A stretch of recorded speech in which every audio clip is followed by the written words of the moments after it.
பச்சடி செய்ய போகிறோம். அப்படியே தோலை வந்து நைஸாக சீவிக்கணும். அப்படியே நைஸாக சீவிட்டு மாங்காய் சீவி முடிச்சிட்டோம். இப்போ சீவி முடித்த பிறகு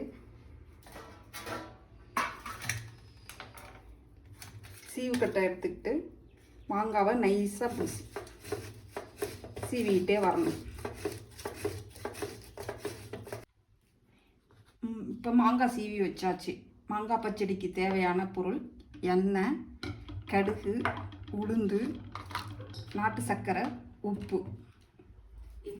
இப்போ அடுப்பை பற்ற வச்சுக்கணும். பற்ற வச்சுட்டு 2 டீஸ்பூன் எண்ணெய் ஊற்றிக்கணும்.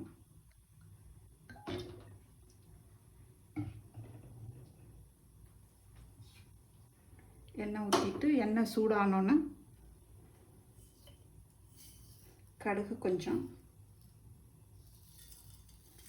எண்ணெய் சூடாகலை,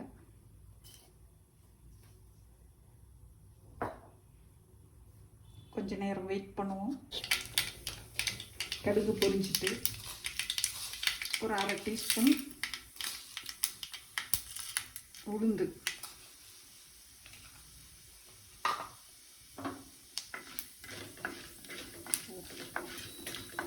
நேரமாக வந்த பிறகு கருவேப்பிலை போட்ட பிறகு மாங்காய்,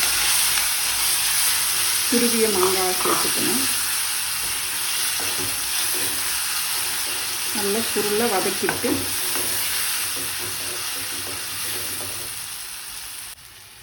நல்லா வதக்கின பிறகு ஒரு 1/2 டம்ளர் தண்ணி ஊற்றி கொஞ்சமாக சால்ட்டு, ஒரு பிஞ்சு சால்ட்டு போதும், கொஞ்சமாக சால்ட்டு போட்டு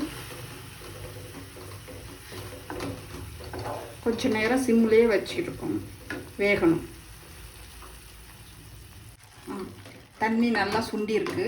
கொஞ்சம் கிண்டி விட்டுட்டு அப்படியே மூடி போட்டு ஒரு 5 நிமிஷம் அப்படியே தம்லேயே இருக்கட்டும். நல்லா மாங்காய் வெந்து வந்துட்டு இந்த நேரத்தில் 4 டீஸ்பூன் நாட்டு சர்க்கரை, 2, 3, 4 அப்படியே சேர்த்து ஒரு 5 நிமிஷம் சிம்லேயே வச்சு அப்படியே வேக விடணும்.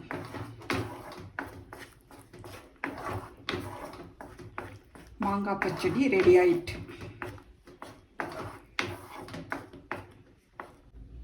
மாங்காய் பச்சடி சூப்பராக ரெடி ஆகிட்டு. உங்கள் வீட்லேயும் 5 நிமிஷத்தில் உடனே செஞ்சு சாப்பிடுங்க.